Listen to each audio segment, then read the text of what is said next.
자, 우리가 붙잡을 언약의 말씀의 제목은 요셉 자손 에브라임 지파의 기업이라는 제목입니다.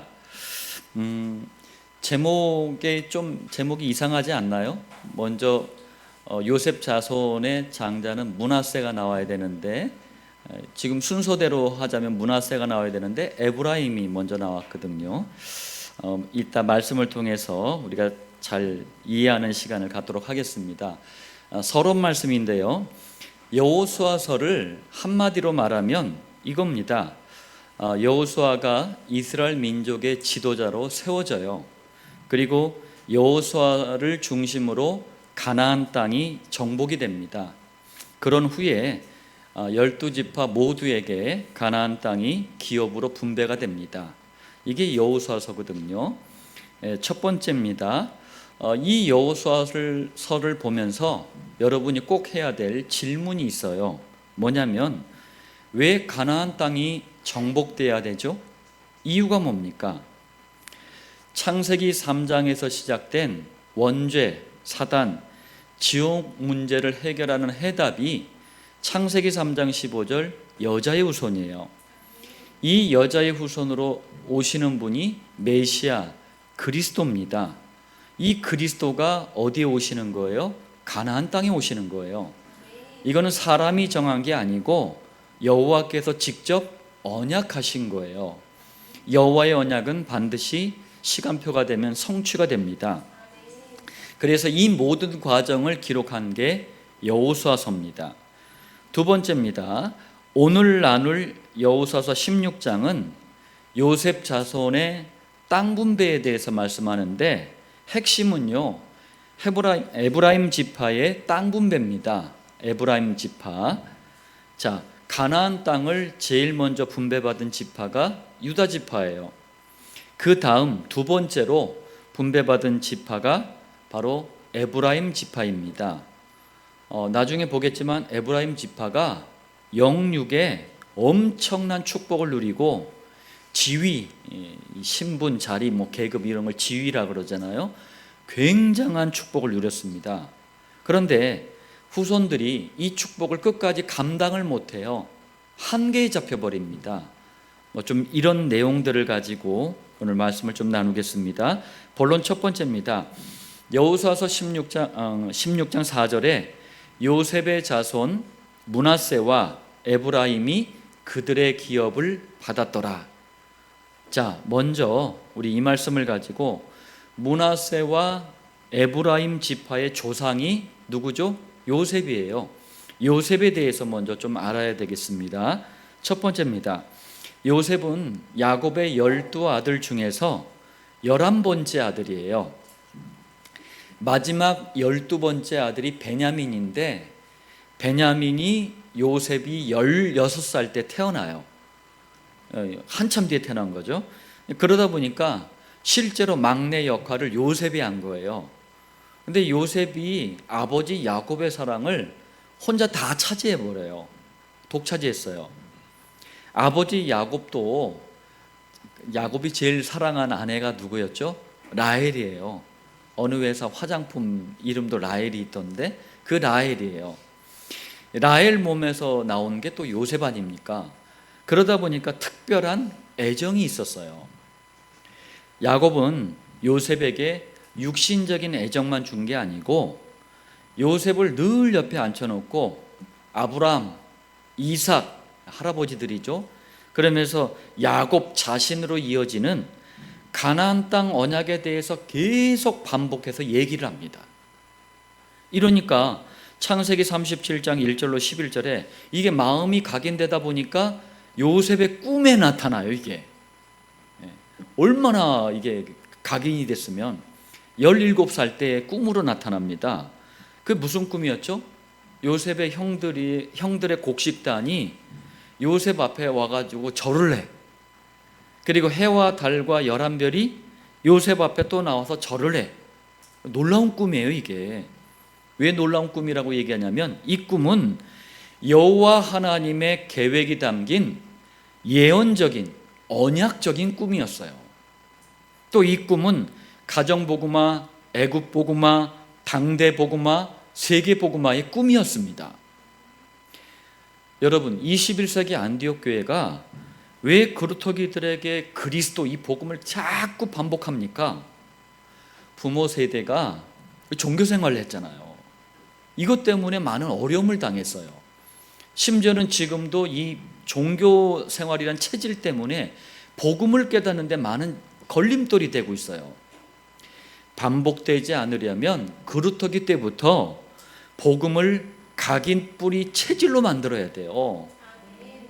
그래서 요셉처럼 그리스도와 세계복음화, 이걸 언약이라고 하잖아요. 이 언약이 꿈이 되도록, 비전이 되도록 우리가 그래서 반복하는 거예요. 야곱이 그걸 잘한 거예요, 아들 요셉한테. 자, 그런데 이 꿈 얘기를 그냥 17살 때니까 아무 철없이 그냥 아무 생각 없이 형들 앞에서 떠들었어요. 그러자 형들이 이제 기름에 불을 붙인 거야. 부글부글 막 끓어오라요. 왜 그러냐면 아버지 야곱의 사랑을 혼자 독차지하고 있는 게 너무 눈꼴 시려웠어요. 꼴도 보기 싫었는데 아버지 야곱마저도 너무 티나게 요셉을 편애를 했어요. 너무 티나게, 티 빵 나 그냥. 뭐였냐면은 옷도요, 요셉에게는 채색 옷을 지어 입혔어요. 채색 옷이 당시에는 왕족들이 입는 옷이에요. 그러니까 우리 막 옷을 입혀줄 때 막 민준이한테 아디다스 딱 입혀줘. 예. 그래서 이제 대현이한테는 아디도스 뭐 이렇게 이러면 짜증 나잖아요. 예. 같이 나이키 하면 나이키를 해야지. 나이스 막 이래놓으면 안 되잖아요. 그러니까 열받은 거예요. 막 형들이 열받았어요. 자, 이런 상황에 나이가 어린 요셉이 눈치도 없이 꿈 얘기를 또 막 하는 거예요. 그러니까 형들이 뭐라고 했냐면, 네가 우리 왕이 된다는 말이냐? 말도 안 되는 소리다. 아버지 이제 야곱도 그 꿈 얘기를 듣고 네 형들 그리고 네 아버지, 네 어머니들이 네 앞에서 절한다는 말이냐? 그러니까 아버지 야곱이 생각해도 너무 이상한 거예요. 그런데 언약과 기도의 사람 이 야곱은 요셉의 이 말을 마음에 담아뒀어요. 그러니까 뭔 얘기인지를 이해를 했던 거예요. 자, 그리고 이걸 여러분들이 아셔야 돼요. 여호와께서 요셉을 애굽에 보내시려고 형들의 미워하는 마음을 이용하신 거예요. 요셉을 그래서 은 20을 받고 결국 애굽의 노예가 되도록 이렇게 팔아버립니다. 이게 다 여호와께서 하신 일이에요. 생각해 보세요. 맨날 야곱 옆에서 채색 옷 입고 떼떼떼 이러고 있으면은 언제 애굽 복음화하고 세계 복음화해? 지 가정 복음화도 못할 텐데. 그러니까 그걸 이용하신 거예요. 두 번째입니다. 그래서 이렇게 말하는 겁니다. 요셉 인생에 있어서 이 시기는 어떻게 보면 굉장한 비극이에요. 그런데 이때가 비로소 여호와 하나님의 중요한 계획이 시작되는 시간입니다. 그리고 언약 성취를 위한 시간표가 딱 되니까 노예이고 죄인이었던 요셉을 바로 왕의 꿈 해석을 하도록 이렇게 인도를 하셔요. 그러면서 뭐가 됩니까? 애굽의 총리가 돼요. 요셉이 13년 전에 꿨던 꿈처럼 애굽에서 가장 높은 자리로 올라가는 가장 빠른 방법이 뭘까요? 바로 이거였어요. 여호와의 방법은 우리와 달라요. 여호와의 방법을 우리가 다 모른다니까요. 요셉이 애굽의 총리가 되자 아버지 야곱과 가족 전체가 애굽으로 싹 다 이민을 와요. 그러면서 이 애굽 땅에서 430년 동안 노예를 생활을 했는데 이때 이스라엘 민족이 딱 만들어져요. 세 번째입니다. 그렇다면 왜 훗날 이스라엘 민족을 이룰 이 야곱과 아들들을 가나안 땅에 두지 않고 왜 요셉이 있는 애굽 땅으로 데려와야 됐을까요? 이유가 뭘까요? 그냥 놔둬도 되잖아요. 거기서 번식해도 되는데 이유가 있습니다. 가나안 땅에 이방 민족이 살고 있었잖아요. 장난 아니에요. 뭐가? 우상숭배. 장난 아니에요. 타락. 애굽 가나안 땅, 나중에 그 로마 제국으로 이어지는 이게 다 비슷해요. 심지어는 막 동물하고 수간을 하고 막 이게 온갖 타락으로 완전히 쩌든 민족들이에요.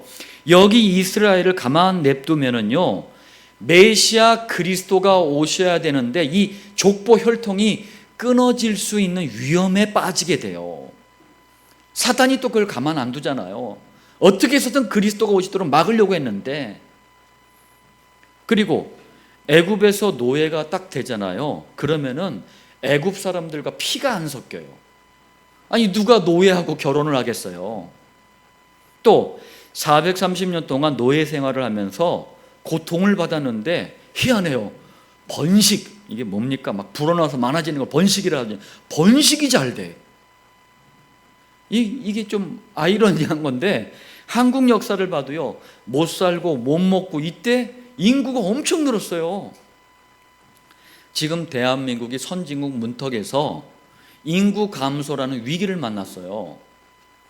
OECD, 이 경제협력개발기구 국가 중에서 꼴찌입니다. 인구 증가율이. 이거 심각한 문제거든요. 예전보다 대한민국 훨씬 더 잘 먹고 잘 살아요. 모든 게 풍요로워요. 근데 인구가 안 늘어. 오히려 우리 먹을 것이 없어가지고 보릿고개 넘던 그때요, 한 가정에 보통 평균적으로 5명 이상, 보통 조금 많으면 10명, 12명. 저희 집에서도 이 새를 놓고 저희가 잠깐 이사를 간 적이 있었는데 처음에 단촐하게 얘기를 하더라고. 13명을 낳아가지고 13명이 살더라고. 그때 그랬어요. 이스라엘도 그랬습니다. 처음엔 70명이 이민을 갔는데 430년 만에 출애굽할 때는 전쟁이 가능한 연령이 만 20세 이상이에요. 20세 이상의 남자만 60만 명이 됐어요. 이걸 갖다가 전체 인구로 이렇게 계산을 하면 약 200만 명 이상이 되는 겁니다. 이것은 여호와께서 역사하지 않으면 안 되는 기적적인 일이에요. 장차 가나안 땅 정복 전쟁을 할 수 있도록 한 민족을, 한 국가를 만들어 주신 거예요. 200만은 돼야지 가나안 땅 정복 전쟁 할 수 있다니까요. 자, 그리고 이 정복된 땅에 누가 오셔요? 메시아 그리스도가 오시는 거예요. 이거를 여호와의 구속사, 구원 사역이라 그래요. 여기에 요셉이 최고로 쓰임 받은 거예요. 구속사의 최고로 헌신한 겁니다. 이 헌신을 언약을 위한 헌신이라 그래요. 복음 깨달은 여러분들이 전도와 선교하잖아요. 그게 언약을 위한 헌신인 거예요. 그리고 요셉의 언약을 위한 헌신 때문에 두 아들 그리고 자손들까지 굉장한 축복을 받습니다. 우리가 인생 살면서 이거 남겨두고 가야 돼요. 본론 두 번째입니다. 아버지 요셉의 언약을 위한 헌신 때문에 축복을 받은 두 아들, 그 자손, 후손들에 대해서 좀 보겠습니다. 첫 번째입니다. 요셉이 아버지 야곱을 애굽에 이민 오도록 초청했잖아요. 그때 야곱의 나이가 130세였어요. 그리고 야곱은 애굽에서 17년을 더 삽니다. 야곱이 147세가 되자 여호와께서 이제 부르셔요. 너 이제 천국으로 와라. 부르십니다. 야곱이 죽자 10명의 형들은요, 요셉 때문에 염려, 근심, 걱정에 사로잡혀요. 아버지가 살아계실 때는 우리가 잘 대접을 받았지만 과거에 우리가 요셉을 팔았잖냐. 아버지가 지금 이제 돌아가시면 그 요셉이 지금 마음속에 원한을 품고 있을 텐데 복수할 거 아니냐. 이것 때문에 그냥 10명의 형들이 모여가지고 반상회했어요. 막 잔머리 굴리고 그래가지고 이제 거짓말 하나 생각해내가지고 요셉을 딱 만난 거예요. 너는 잘 모르겠지만 아버지께서 분명히 말씀했다. 형들한테 잘 대해줘라고 부탁을 하셨다. 이렇게 거짓말을 해요. 두 번째, 요셉은 아직까지도 복음이 각인 뿌리 체질이 안 된 이 형들을 보면서 너무 안타깝게 여겨요. 답답하게 여겨요. 그래서 요셉이 형들에게 마음에 담아둔 것을 고백합니다. 이 고백은 창세기의 결론이기도 해요. 어떤 고백이죠? 아버지 야곱이 죽고 난 후에 사죄의 확신, 이 죄 용서의 확신이 없어가지고 벌벌 떨고 있는 형들에게 창세기 59장 19절 후반에 보니까 두려워하지 마소서, 내가 하나님을 대신하리이까. 아니, 여호와만이 모든 죄의 책임을 물을 수 있고 심판하시는 분인데 내가 하나님이냐. 자, 그렇게 말하면서 기가 막힌 또 얘기를 해요. 20절, 당신들은 나를 해하려 하였으나, 맞잖아요. 과거에 요셉을 막 때리고 죽이려고 하다가 안 되니까 노예로 팔아버렸잖아요. 하나님은 그것을 선으로 바꾸사, 세상이 말하는 그런 선이 아니에요. 오늘과 같이 많은 백성의 생명을 구원하게 하시려 하셨나니. 무슨 말이죠? 여호와 하나님의 계획을 설명하는 거예요.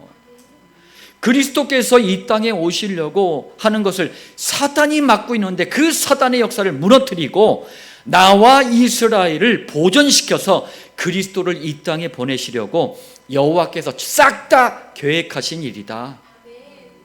그래서 제가 아까 말씀드렸잖아요. 형들의 그 마음을 이용하셨다니까요.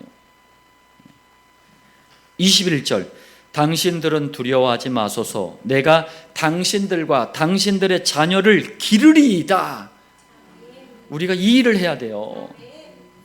영안이, 영적인 눈이 요셉은 열린 거예요. 이게 미리 알았던 거예요. 애굽에서 이스라엘 민족이 만들어지려면 후손이 보존돼야 되잖아요. 그리고 이 후손이 일어나야지만 가나안 땅을 정복하는 거예요. 세 번째입니다. 그리스도와 세계복음화의 언약을 한처럼 붙잡았던 요셉은 죽을 때도 굉장한 유언을 남깁니다. 창세기 50장 24절 중간쯤에 보면 나는 죽을 것이나, 한번 오면 사람은 가게 되잖아요. 하나님이 당신들을 돌보시고 당신들을 이 땅에서 인도하여 내사 아브라함과 이삭과 야곱에게 맹세하신 땅에 이르게 하시리라. 여호와께서 반드시 우리 자손들을 애굽에서 나가게 하시고 가나안 땅에 이르게 하실 것이다. 뭐예요? 430년 뒤의 일을 내다본 거예요.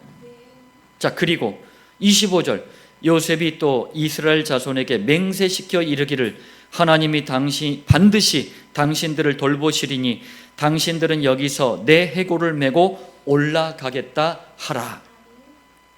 출애굽할 때에 내 해골을 반드시 메어다가 가나안 땅에 묻을 것이라고 맹세해라. 이게 유언이라니까요. 모르는 분들은 뭐 묘지 2장을 해라 뭐 그런 얘기가 아니에요. 그따위 얘기가 아닙니다. 그 정도 수준의 얘기가 아니에요. 훗날 모세는 출애굽할 때 그 정신없는 와중에 요셉의 해골을 메고 나갑니다. 앞으로 이제 여호수아서에 나오거든요. 후반부에 나오는데 모든 땅이 이제 싹 다 분배가 되고, 그리고 난 다음에 요셉의 해골을, 요셉의 자손 누구예요? 나중에 얘기했지만 장자가 에브라임이에요. 에브라임 지파의 땅에 요셉의 해골을 묻어요. 평생을 그리스도와 세계복음화의 언약을 붙잡고 헌신한 사람, 이스라엘 민족을 만드는 데 굉장한 헌신을 드린 사람, 그 사람이 요셉이에요. 그리고 요셉의 언약을 위한 헌신은 두 아들과 자손, 후손을 얘기하는 거죠. 굉장한 축복으로 연결이 됩니다. 정말 멋있는 언약의 사람, 믿음의 사람이에요. 우리가 이런 부모가 돼야 돼요. 어차피 일생이지 않습니까? 한 번 가는 인생, 불신자처럼 그렇게 살다 가면 안 돼요. 교인들처럼 그렇게 살다 가면 안 돼요. 요셉, 갈렙, 우리 믿음의 선배들을 보면서 부모들은 많은 생각을 좀 하시길 바랍니다. 본론 세 번째입니다. 요셉의 아들 에브라임의 지위가 바뀐 사건인데요. 지위, 아까 서론에서도 얘기했지만 자리, 신분, 계급 이런 걸 지위라 그래요. 지위가 바뀐 사건입니다. 이건 굉장히 의미가 있는 사건이에요. 첫 번째, 먼저 요셉의 두 아들이 므낫세와 에브라임인데 왜 12지파 속으로 들어가게 됐는지 여러분 그 배경을 알아야 돼요. 그래서 오늘 본문 중에 역대기상 5장을 넣어놓은 거예요. 5장 1절에 보니까 이스라엘의 장자 르우벤, 야곱의 첫 번째 아들, 12아들 중에 첫째 아들이 육신적인 장자, 첫째 아들이 르우벤이었어요. 그런데 르우벤은 장자라도 그의 아버지의 침상을 더럽혔으므로, 침상은 잠자는 침대 같은 거죠. 아버지 야곱의 첩이 둘이 있었는데 그 중에 하나가 비라예요. 비라와 근친상간을 해버린 거예요. 아무리 첩이지만 그래도 어머니잖아요. 그래서 장자의 명분이 이스라엘의 아들 요셉의 자손에게로 돌아가서 족보의 장자의 명분대로 기록되지 못하였느니라. 이 사건으로 르우벤은요 장자의 명분을 빼앗겨 버려요. 그리고 언약을 위해 헌신한 요셉이 명분상 장자가 됩니다. 장자는 2배의 축복을 받아요. 자, 역대기상 5장 2절, 유다는 형제보다 뛰어나고 주권자가 뭐죠? 국가의 최고 권력자 아닙니까? 유다에게서 났으나, 자, 먼 훗날 유다 지파의 혈통을 통해 누가 나오죠? 다윗이 나와요. 다윗이 왕이 돼서 나와요. 물론 이것도 말하는 겁니다. 그런데 그 정도가 아니라 더 훗날 유다 지파의 혈통을 통해 만왕의 왕 대신 그리스도가 오신다는 말씀이에요. 다시 말하면 창세기 3장 15절 메시아 그리스도의 족보 혈통을 이어갈 그 사람이 누구라는 거예요? 야곱의 넷째 아들 유다와 그 후손을 통해서 이 일을 하시겠다라는 거예요. 그리고 장자의 명분은 요셉에게 있으니라. 명분상 장자는 요셉이 된 거예요. 장자는 다시 한번 얘기합니다. 아버지의 재산을 물려받을 때 2배를 받아요. 이게 장자의 특권입니다. 실제로 요셉은 2배의 축복을 받아요.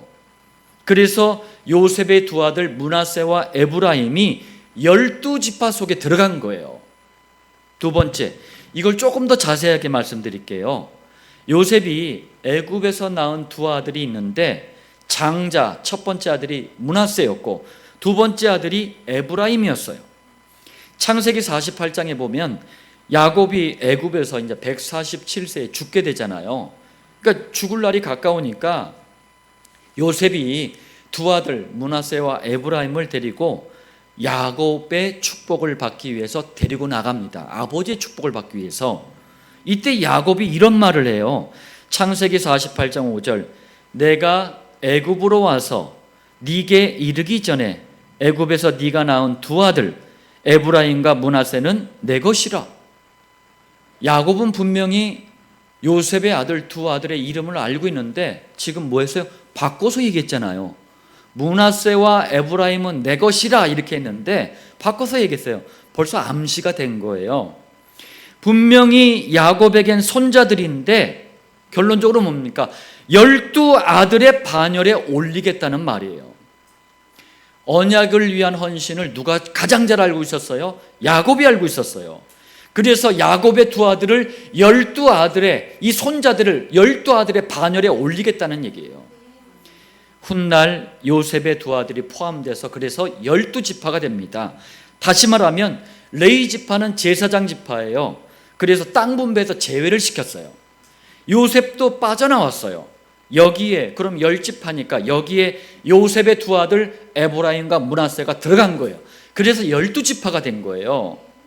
놀라운 축복입니다, 여러분. 이건 실제로 가나안 땅을 분배받을 때도 요단강을 건너가기 전 요단 동쪽 땅을 르우벤 지파, 갓 지파, 그리고 누가 받았어요? 므낫세 반 2분의 1 지파가 받은 거예요. 그리고 요단강을 건너서 가나안 땅에 들어와서 나머지 므낫세 반 지파 2분의 1 지파가 받은 거예요. 그리고 오늘 이어서 16장에는 에브라임 지파가 기업을 받습니다. 정확히는 3배예요. 2배 이상의 축복을 받은 거예요. 세 번째입니다. 할아버지 야곱이 요셉의 두 아들을 축복할 때 두 아들의 장자권이 바뀌어버립니다. 다시 말하면 에브라임 지파의 지위가 바뀌게 된 사건이에요. 이게 무슨 말인지 보겠습니다. 그러니까 요셉이 아버지 야곱에게 우리 손자들을 축복해 주십시오 하고 데려왔잖아요. 그런데 갑자기 야곱이 그 손자들을 아들로 입양을 해버렸잖아요. 그러면서 이제 축복 기도를 해야 될 타임이 딱 된 거예요. 그러니까 요셉은 아버지 야곱이 47세이기 때문에 잘 구분을 못할까 봐 일부러 아버지 야곱을 위해서 야곱의 오른손 앞에는 므낫세를, 야곱의 왼손 앞에는 에브라임을 딱 세워둬요. 그럼 보통 우리 머리에 손 얹고 축복 기도할 때 어떻게 해요? 그냥 이렇게 하잖아요. 근데 야곱이 갑자기 이렇게 엇갈리게 해버리는 거예요. 바꾸는 거예요, 손을. 그러니까 요셉이 깜짝 놀라가지고 아버지, 지금 손이 바뀌었어요. 이렇게 얘기한 거예요. 그랬더니 야곱이 뭐라고 합니까? 나도 안다. 그런데 이게 여호와의 뜻이다. 예. 아버지 손이 바뀌었어요. 그런데 여러분, 왜 장자를 오른손에다가 딱 배치하는 줄 아세요? 오른손이라는 게 여호와의 능력을 상징하는 거예요. 분명히 요셉의 장자는 므낫세인데 이게 바뀌어서 장자의 축복을 에브라임이 받은 거예요. 그러면 왜 이렇게 했을까요? 그리고 야곱은 이게 여호와의 뜻이라고 그랬거든요. 왜 이렇게 했을까요? 중요한 것을 예표하기 위해서 그래요. 예표라는 게 뭡니까? 미리 확실하게 보여주는 거예요. 구약 성경은 신약을 위한 예표예요. 그리스도가 오셔서 하셔야 될 모든 일들을 예표하는 게 구약 성경이에요. 자, 그러면 성경을 딱 보니까 이런 바뀌는 역사가 참 많더라고요. 그리고 바뀌는 역사가 이 한 분 오실 때까지 계속돼요. 그러다가 바뀌는 역사의 최고 절정이 누구냐? 그게 그리스도예요. 그리스도가 십자가에서 희생을 당하셨잖아요. 그래서 뭐가 바뀐 거예요?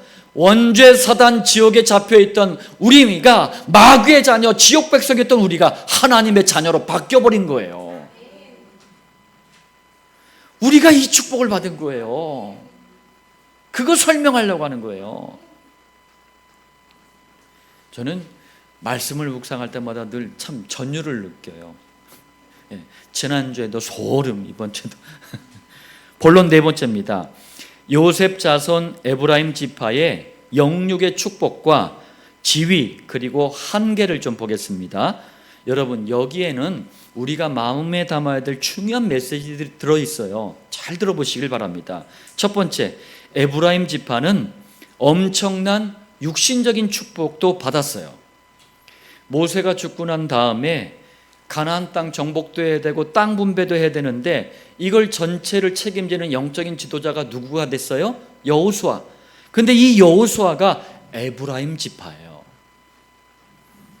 가나안 땅을 분배받을 때도 유다 지파가 제일 먼저 받았잖아요. 그 다음 두 번째로 받은 지파가 에브라임 지파예요.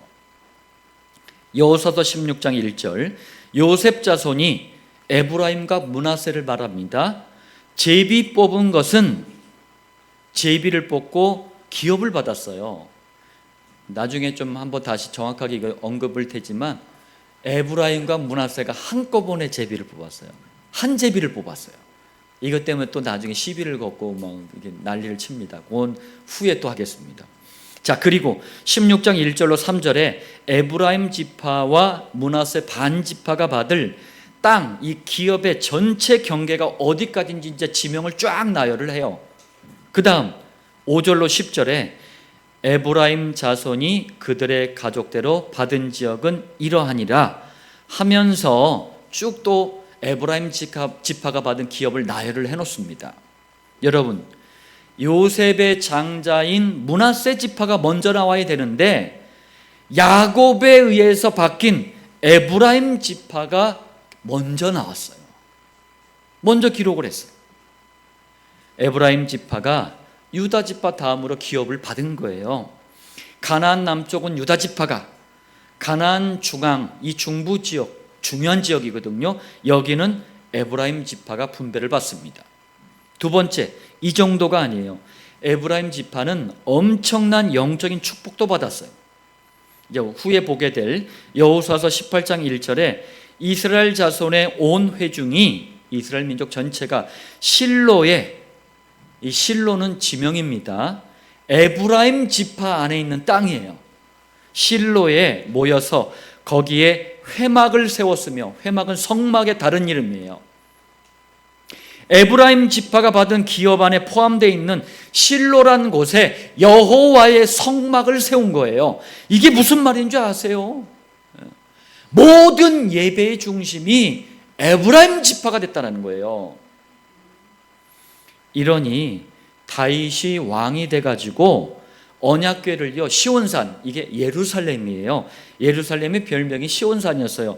예루살렘으로 옮기기까지 이스라엘 민족이 드리는 모든 예배의 중심, 그 실로가 바로 에브라임 지파가 된 거예요.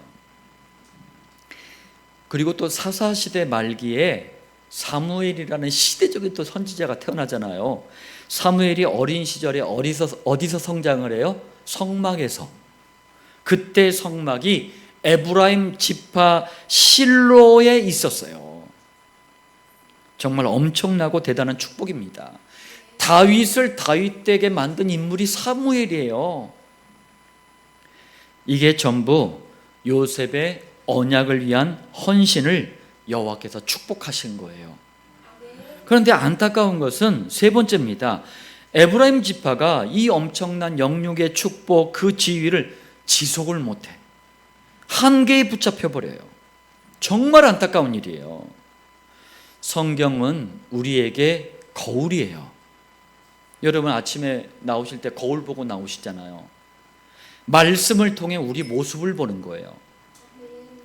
우리 당대와 후대는 오늘 이 메시지를 절대로 잊지 말고 마음에 새기시길 바랍니다. 자, 이스라엘 역사를 노래하고 있는 시편이 78편이에요. 시편 78편. 이게 72절까지 있는 꽤 긴 시편인데 여기에 보니까 시편 78편 9절, 에브라임 자손은, 이게 에브라임 지파를 말하는 겁니다. 무기를 갖추며 활을 가졌으나 굉장히 강력한 지파가 된 거예요. 그런데 전쟁의 날에 물러갔도다. 여기서 전쟁의 날은 그냥 일반 전쟁이 아니고 여호와의 구속사, 구원 사역을 위한 전쟁을 말하는 거예요. 영적인 전쟁이에요. 이걸 바울은 믿음의 선한 싸움이라 그랬어요. 이 싸움에서 물러갔다는 얘기예요. 무슨 말이죠? 참여하지 않은 거예요. 그리스도와 세계복음화의 언약에 관심이 없는 거예요. 10절에 그들이 하나님의 언약을 지키지 아니하고 그의 율법 준행을 거절하며, 11절 여호와께서 행하신 것과 그들에게 보이신 그의 기이한 일을 잊었도다. 무슨 말이에요? 엄청난 영육의 축복을 받았으면서도 후손들이 언약을 따르지를 않은 거예요. 여호와의 역사들 싹 다 잊어버린 거예요. 이 엄청난 축복이 그러니까 지속이 안 되는 거예요. 실제로도 솔로몬 왕이 죽고 난 다음에 아들 르호보암 왕 때 이스라엘 나라가 둘로 쪼개져 버려요. 분열이 돼 버려요. 이때 남쪽은 유다 지파가 중심이 됐습니다. 북쪽은 누가 중심이 돼요? 에브라임 지파가 중심이 됩니다. 근데 여러분 생각해 보세요. 나라가 분열됐더라도 여자의 후손으로 오실 이 그리스도를 위해서는 무조건 유다 중심이 돼야 돼요. 근데 그게 안 된 거예요. 이후로 에브라임 지파는 계속 복음을 막고 오히려 방해하는 그런 입장이 돼버려요. 너무 안타까운 거 이게. 그러자 시편 78편 67절에 요셉의 장막을 버리시며 에브라임 지파를 택하지 아니하시고, 물론 유다 지파에서 그리스도가 오시지만 만약에 제대로 이어받았다면, 지속을 했다면 에브라임 지파는요 굉장한 역할들을 했을 텐데 뭐래요? 여호와께서 요셉의 대표적인 지파 에브라임을 버리겠다는 거예요. 68절 오직 유다 지파와 그가 사랑하시는 시온산을 택하시며, 시온산은 아까 예루살렘이라고 그랬잖아요. 여호와의 관심은 뭐라는 얘기입니까? 유다 지파의 혈통을 오실 그리스도께 집중돼 있어요. 69절, 그의 성소를 산의 높음같이 영원히 두신 땅같이 지으셨도다. 거룩한 곳, 이 성소, 이게 성막, 성전, 이게 그리스도 아닙니까? 높은 산처럼 흔들리지 않는 반석처럼 그리스도가 딱 서 있어야 되는 거예요. 에브라임 지파의 실로에 이게 있었잖아요, 성막. 근데 이걸 예루살렘으로 옮기겠다는 거예요. 여호와의 축복을 옮기겠다는 얘기예요. 이게 이 말씀대로 다윗이 왕이 된 후에 에브라임 지파에 있던 언약궤를 예루살렘으로 가져와 버려요. 그리고 다윗은 언약궤를 모실 성전을 지을 수 있는 준비를 시작합니다. 70절, 그의 종 다윗을 택하시되 양의 우리에서 취하시며, 71절, 젖 양을 지키는 중에서 그를 이끌어내사 이 성전을 지키기 위해, 성막을 모실 성전을 지키기 위해 양의 우리에서 젖 양을 지키는 목동 다윗을 택하셨다는 얘기예요. 그리고 그의 백성인 야곱, 그의 소유인 이스라엘을 기르게 하셨더니 다윗에게 여호와의 백성 이스라엘을 통치하게 하셨다는 말씀이에요. 자, 여러분, 에브라임 지파가 받은 이 모든 영육의 축복, 지위, 이걸 다 빼앗겨 버린 거예요. 너무 안타까워요. 결국 에브라임 지파가 중심이 된 북쪽 이스라엘이요, BC, Before Christ, BC 722년에 아수르에 의해서 처참하게, 아시리아라고 세계사에 돼 있죠, 처참하게 멸망을 당합니다. 남자들 조금 살아남은 사람들은요, 싹 다 잡혀가지고 전 세계 노예 시장에 전부 다 팔려나가 버려요. 그리고 다시는 돌아오지 못합니다. 에브라임 지파가 한계를 만난 이유가 도대체 뭡니까? 다른 게 아니에요. 에브라임 지파였던 사람이었던 여호수아가 죽고 난 다음에 그 다음 세대에게 에브라임 지파의 조상 요셉이 가졌던 그 언약을 위한 헌신, 그 언약의 축복, 이게 전달이 안 된 거예요. 여러분, 이거 서두르고 늦으면 안 돼요. 그러면 모든 걸 다 빼앗겨 버립니다. 우리도 마음에 새겨야 돼요. 결론입니다. 언약을 위해 헌신했던 그리스도의 사람 요셉 때문에 그 아들들과 자손들이 굉장한 여호와의 축복을 받습니다. 언약을 위해 헌신하는 성도들, 그루터기들, 전도자들도 이 축복을 받게 됩니다. 그런데 우리 다음 세대에게 언약의 축복이 전달되지 않으면 모든 것은 원래대로 돌아가는 정도가 아니라 더 나빠져 버려요. 그래서 우리는 이것을 막고 다음 세대에게 언약의 축복이 전달되도록 세 가지에 집중해야 될 줄 믿습니다. 첫 번째입니다. 당대와 후대가 생을 걸고 복음, 그리스도를 붙잡아야 돼요. 그래서 우리가 복음만 선포되는 강단 말씀에 집중하는 거예요. 왜요? 이래야 한계를 만나지 않아요. 두 번째, 집중하는 정도가 아니라 아예 우리 마음과 생각에 각인 뿌리 체질로 만들어야 돼요. 그래서 정식기도에 집중하는 거예요. 이래야 흔들리지 않아요. 세 번째, 이때부터 우리가 붙잡은 언약의 축복이 삶 속에 구체적으로 나타나게 됩니다. 여기에 증인으로 서는 게 목장이에요. 이러면 완전 승리하는 겁니다.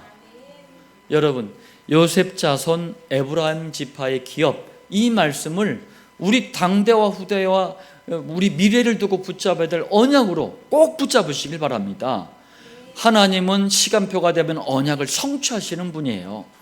이 일의 증인들 되시길 살아계신 주 예수님의 이름으로 축복합니다.